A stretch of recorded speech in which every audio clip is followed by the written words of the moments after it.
Hey guys and gals, welcome back to another Vinny Productions. This is going to be part 3 of I Heard There's a Rumor. In this video, I am going to show you laying track. I'm going to show you more circles or more levels, whatever you want to call them, wiring, and then eventually I will do a 2-train test run. The first train will be with a pair of SD40s and about 16 cars, and the second test run will be with a pair of Dash 9s and about 25 cars. But before we get on to that, as I was reading some of the comments in part 2 of this series, there was a couple of questions that were asked of me, and I thought I should clarify and answer those questions now. First 2 were from Go Via or Go Home, and his name is Chris, and the other is from SD Young. Their question to me was, what size plywood did I use for my helix? Well, I should have mentioned this when I first started the build. You know, I usually list the materials that I'm, and it just it must be the old age. Anyhow, it's a 4x4 by 1/2 inch plywood is what I'm using. It originally was bought as a 4x8, and I had the lumber facility cut it in half for me. Okay, that's cleared up. Now, this one was kind of cool question actually. It was from Cloverdale Rail, Marcel. Marcel was concerned about my rods being straight and all my holes that I drilled to line up with the rods. And he had mentioned that because there's an incline that each hole would be a little bit different than the hole previous to it. So you are right about that. I did secure the rods to the first layer and to that bottom piece that I showed you in number 2. And the reason for that is I can get the rod perfectly straight and secure it on the top and on the bottom, so the rods are actually perfectly perpendicular.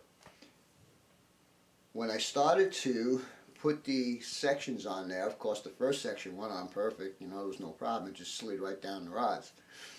But when I started adding the layers, I did notice what you were saying, Marcel. Each hole was off a little bit. So how I overcome that problem, I just took my drill and elongated the hole and put it on there. And the washers that I put on top and bottom will cover any kind of modification I had to make. Anyhow, I hope that cleared it up for you, Marcel. Again, let's get out to the layout and we'll start this video off. I tried to keep it short, but it's basically going to be the end of this series until I can get the funds to build it up to the next level. So, without further ado, let's go on out to the layout and see what's going on. So, we'll be right back. Alright guys, here we are. This is going to be part 3. I'm going to start laying track and laying some feeder wires. Now, I am going to attach a link to one of my videos to show you guys how to make these terminal joiners. You can buy them, but the thing is with those, they're like $3.50, and I think the length of the wire is like 12 inches. Good thing about this is it'll take you about 3 minutes to make one of these, and you can make your feeder wires as long as you want. Because I'm not exactly sure where I am going to put these feeders on the helix, I made these like extra long. Anyhow, let's take care of that. The next thing is these are the tools that I am going to be using to put this together. We've got a set of side cutters, we've got our rail nippers, metal rail joiners, insulated rail joiners, solder, flux, good old soldering iron. But before we get started here, so I got to show you guys something. Yesterday, or not yesterday, but in the last video, I showed you guys that that bubble was way off, and I told you that I would be able to make adjustments on the rods. Well, I was looking under the layout when I was doing the video, and I saw that this screw right here actually missed the riser. So I put that screw in, and look at that. Funny, but you know, got to have a little bit of fun when you're working on your railroad. Anyhow, another thing I want to tell you guys, that this table has been in use for probably about a year or so, maybe more, and this is actually the cleanest it has ever been. Funny, but anyhow, as I also mentioned in the yesterday or the previous video, is that because these washers are a little bit too big and they cover the original center line for my track, like I said, I was going to put it to the inside of the line, and as you can see, that's where it's going to be. Now this is just temporarily laid out. I really don't know how I'm going to do this end. There's a lot of videos on how to do this end. I like the version that Greg Fishplate Films uses, where he staggers his joints, and I think that's a good idea. I'll have to see if I can get that to work on this also. Alright, so now that all that is taken care of, let me get the camera situated, and the first thing we're going to do is this turnout right here is going to be replaced with this one. This is a Pico number 6. Now the arrangement you see right there is going to change a bit because the diverging track has a little bit different angle on it, so that's no big deal. Anyhow, we're going to start by replacing this. I'm going to add my insulated joints here and a power feed right here. Not quite sure if I'm going to make this a reversing loop yet, but I'll have the option because the reversing unit is mounted right here, so I could always either go that way or go normal.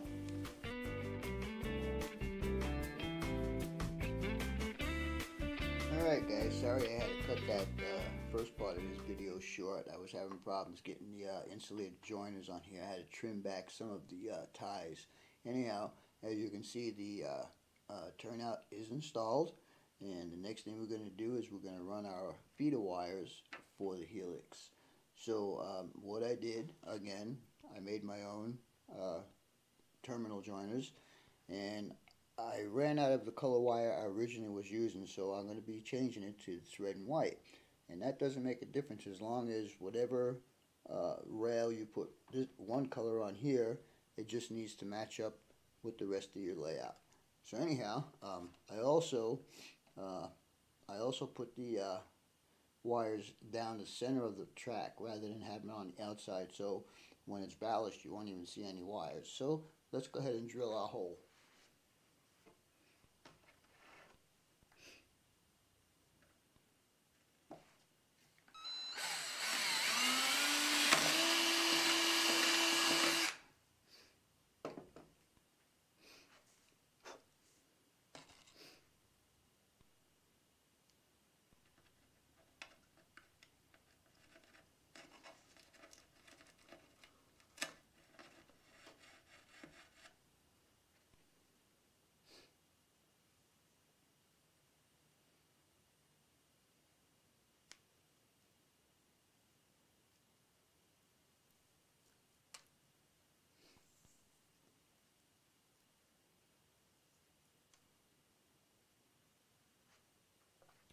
Important that you have your solder joint facing the inside of the rail, so you'll be able to line it up with the hole that we just drilled. So I will go ahead and put this on here, and let's see, I might have to file down the edges. Okay, so there's one, and then you'll do the same thing with the other wire. You'll put it towards the center also. Just make sure you trim off any extra bare wire that you might have so you don't create any shorts. Anyhow, let's get this in here. Maybe I may have to file down that edge because I cut it.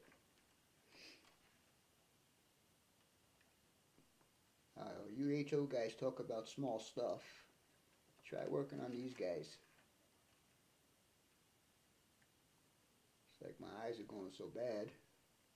Alright, I gotta cut this here and get my file out and file that probably little burr on there. So stay tuned and I'll be right back. Alright guys, that's what it was. It was a burr on the end of the track after I cut it. It was so small, but these rail joiners are really tight and in scale, and so that's alright. It's all been taken care of. So now what I do is I'll go ahead and feed my wires through the sub road bed, pull them down,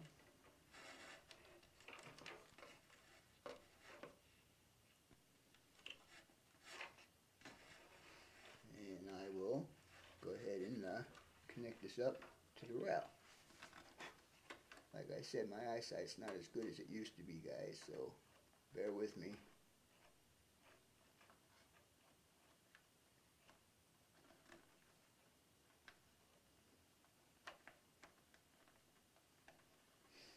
Alright, once that's on there, make sure you pull down on your wires to get them as in the center as you possibly can. Now another good thing about this is that it'll also hold your track in place. Alright, so now what I need to do is just get this lined up with my my track line, and we'll get to the other side and let's experiment on how we're going to attach the next piece of track. So stay tuned and we'll be right back. Alright guys, I'm going to try something new on my curves which I have never tried before. After watching quite a few videos on how to put helix together and what you should do with your track and all that stuff, one thing I'm going to try on this one is staggered joints, and I got that mostly from Greg Fish Plate Films. As you can see here, I have not used it and I have no problems here. But anyhow, what we're going to do now is I have the rail joiners in place. You can see a little bit of a gap right there for expansion. And what we're going to do now is we're going to go ahead and solder this. And once I get the third piece of this part of the helix in, I'm going to run an engine with a few cars up there to see if everything works out okay. So let's get started with the soldering. The first thing I'll do is I'll tin the edge of the soldering iron. And we'll let that sit for a second.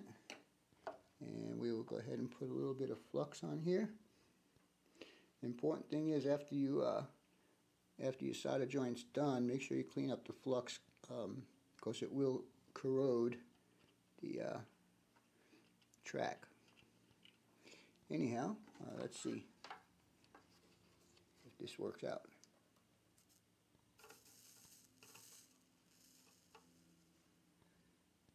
And that looks pretty good. And we'll get some more on the iron. And we'll do the other side.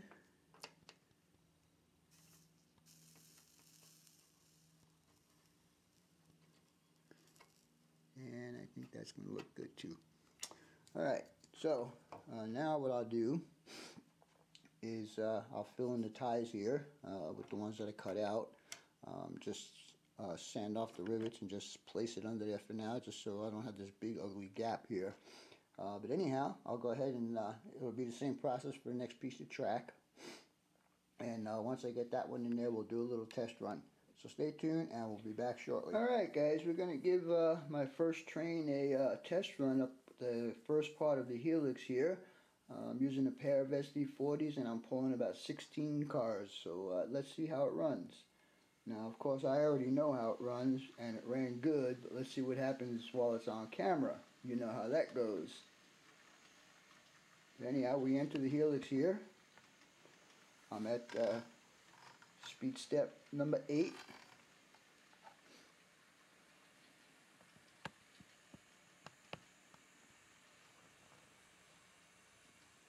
So far it looks pretty good. Of course the track is not permanently down yet and I still need to do a final adjustment on the curve. But as you can see, 16 cars, no problem. I didn't touch the throttle. Still on 8. Seems like it's pulling the hill a bit harder there. Yeah, maybe I still need to do some adjustments on the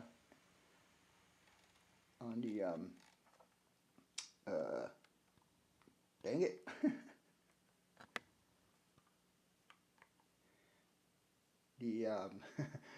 the grade. Sorry about that, guys. I'm having a brain fart. Anyhow, let's give it a run backwards.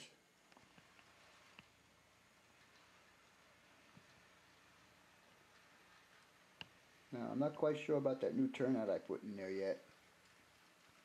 It seems to be working okay.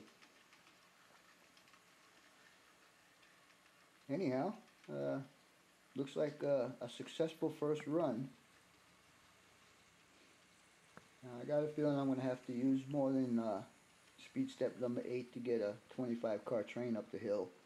But that's okay, because a lot of guys, they have a lot more than their 2% grade and they use it, so I'm not worried about it. Anyhow, I think that's going to be all for now. I'll continue this when I get a couple more loops involved. So stay tuned and we'll be back shortly. Alright guys, what you're looking at is a tip that I picked up as I was watching one of my subscribers' videos. The person's name is John Tanzillo. What he did, so he doesn't get confused with his wiring, is that he put stripes on the top of his cars. So I marked mine with red. I didn't have any white because I just didn't feel like buying any. But the red is on the rail that I will be using the red wire. So all I need to do is push this car around the layout and I'll never make a mistake as far as which side the red wire has to go on. Anyhow, now we'll get back to here, and I want you to know that I was satisfied with the first test run, and the track is permanently attached to the layout. So now I'm going to work on the second piece, but I want to tell you guys that if you do this threaded rod system, excuse me, there is a sequence that has to be done. You can't just lay it down there and do it. But the sequence is that the nuts, bolts, and the nuts and washers and the sub road bed all have to go down in a specific order. Otherwise, you'll screw up. And trust me, I've screwed up several times already. Also, when you do this, you have to do your wiring and your joiners and your soldering here.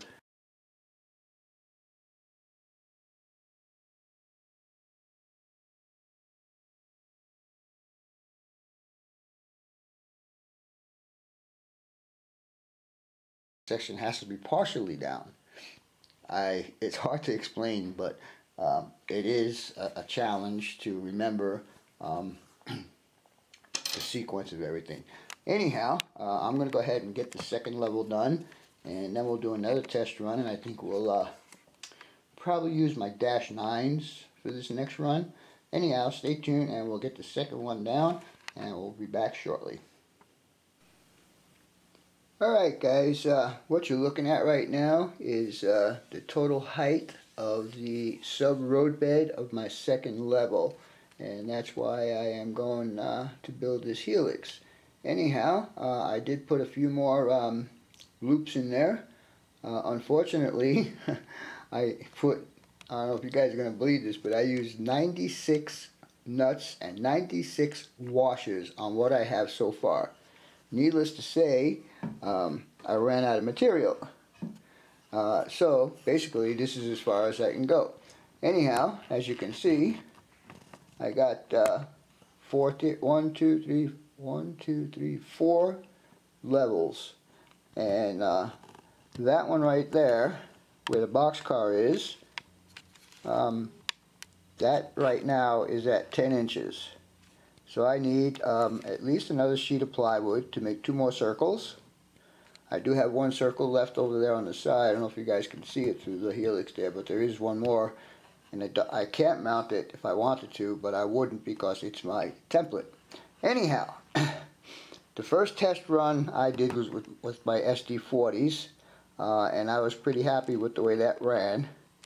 So I thought I'd really challenge this helix and challenge my rolling stock and my track work by using my two -9s. But I think I have about 25 cars on there.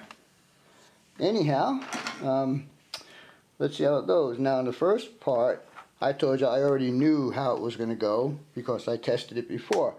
This is going to be first hand for you guys. It's going to be first hand for me. So let's get it going. All right, guys. Before we get started on my test run here, I want to point out one thing, that these I was inspired by also by John Tanzillo. He has used that to support his upper deck, and you guys really need to check out his layout. I mean, this man has got a fabulous layout going on. I've been following him for a couple of months and he's making great progress, but it's still a work in progress. Anyhow, give him a check out, and you'll probably like what you see, and you'll probably subscribe to him. I hope you do, because he's got a real cool things going on. Anyhow, let me get power on here, and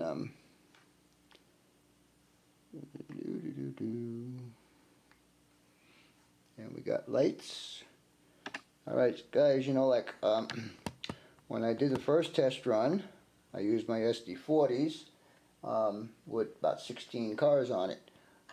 This has got a pair of -9s, and I'm pulling 25 cars, which is about the normal size train I'd be running on my layout. Anything bigger than that is just too big for my layout. Anyhow, let's get this puppy rolling, and let's see how it goes. And we're going to run him a startup speed of 5, and I think we're going to bring him up to about 10.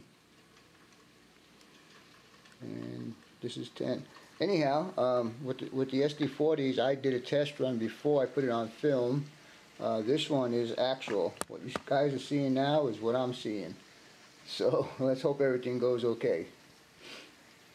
I have jumper wires, or feeder wires I should say, at the beginning and end of each loop. So I'm hoping that there's no voltage drop.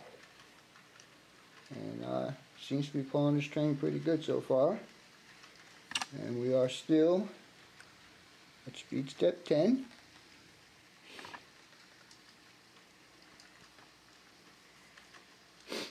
I'm excited about this, guys. I mean, this has been a long time coming, and I've been harassed by a lot of you guys about when am I going to build my helix, when am I going to build my helix. Unfortunately, due to my financial situation, I'm not going to be able to go any further than what you see here. I need to buy some more plywood, a couple pieces of lumber, and stuff like that, some more hardware. Out of a box of 100 nuts and 100 washers, I used 96 of them on what you see here right now.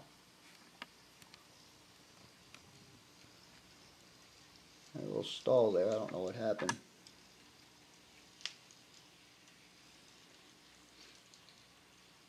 This is good, I like this. Nice scale speed, no problems. This is just about a 2% grade. I adjusted everything out to be a 2% grade. The distance in between each one of these is 2 inches. The run, one complete run is 10 feet 3 inches, so I'm actually less than 2%. But it seems to be working, and I'm going to keep using this method. And if I have to support the front of my upper deck, which I didn't have to do in my previous layout, I'll probably use these rods again. But this is looking real good. Not too shabby for a boy from Brooklyn, eh? Uh-oh. What happened? Problem? Gotta figure out why that's stopping over there. Maybe I should keep my mouth shut. We're coming around to the second blast loop.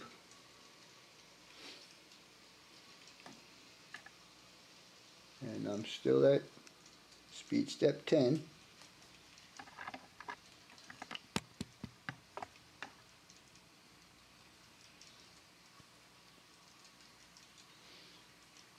Comes real close to that one stanchion right there.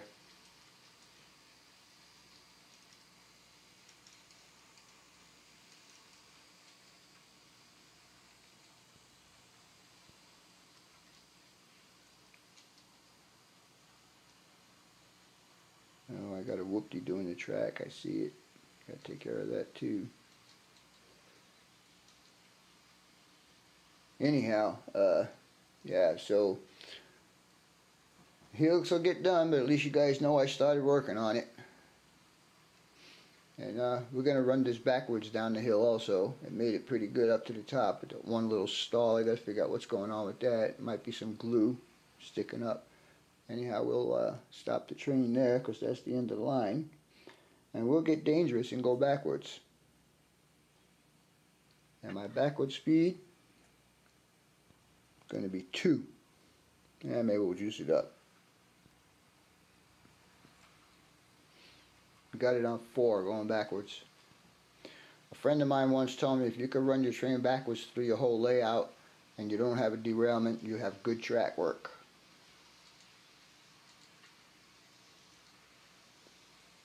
And I did use the staggered joints like I watched in fish plate films. And actually I was a bit intimidated by building a helix. I mean, I watched so many guys do it and I don't have all the proper tools. I wanted to put wood in here instead. Every time I cut it I couldn't get the same exact size, and like I said, when I watched John's videos and he was using these threaded rods, I said, wow, that's a great idea. And plus it gives me the opportunity to adjust it if I need to adjust it in any way. You know, like I could pitch it in a little bit, give me a little super elevation. But this seems to be working just fine the way it is. I'm happy about it. I just want to go all the way back out that turnout, make sure that turnout works okay in both directions. And we'll call this good to go. I am totally impressed. You did a good job, Vinny. Pat on the back. Sorry guys, I'm just been working on this all day today. And like I said in previously, that there is definitely a sequence to putting this together. And I screwed up plenty of times putting it together. I had to take it back apart because I forgot to put a nut or a washer in the place it was supposed to be and stuff like that. So yeah. Alright, coming down to the end here. I'm sorry, but this is going to be a long video, guys. But it's, you guys wanted to see a helix, and here it is.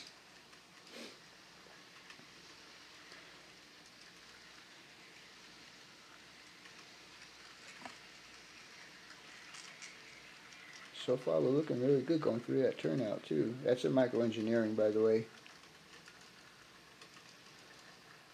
I also use micro-engineering code 55 track, if anybody didn't know that already. Oh, there's the power.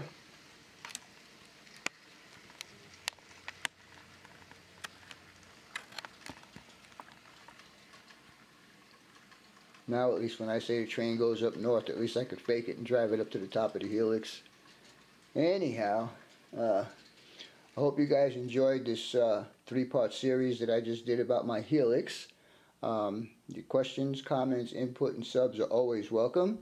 For now, that's all folks. BNSF 6951 out.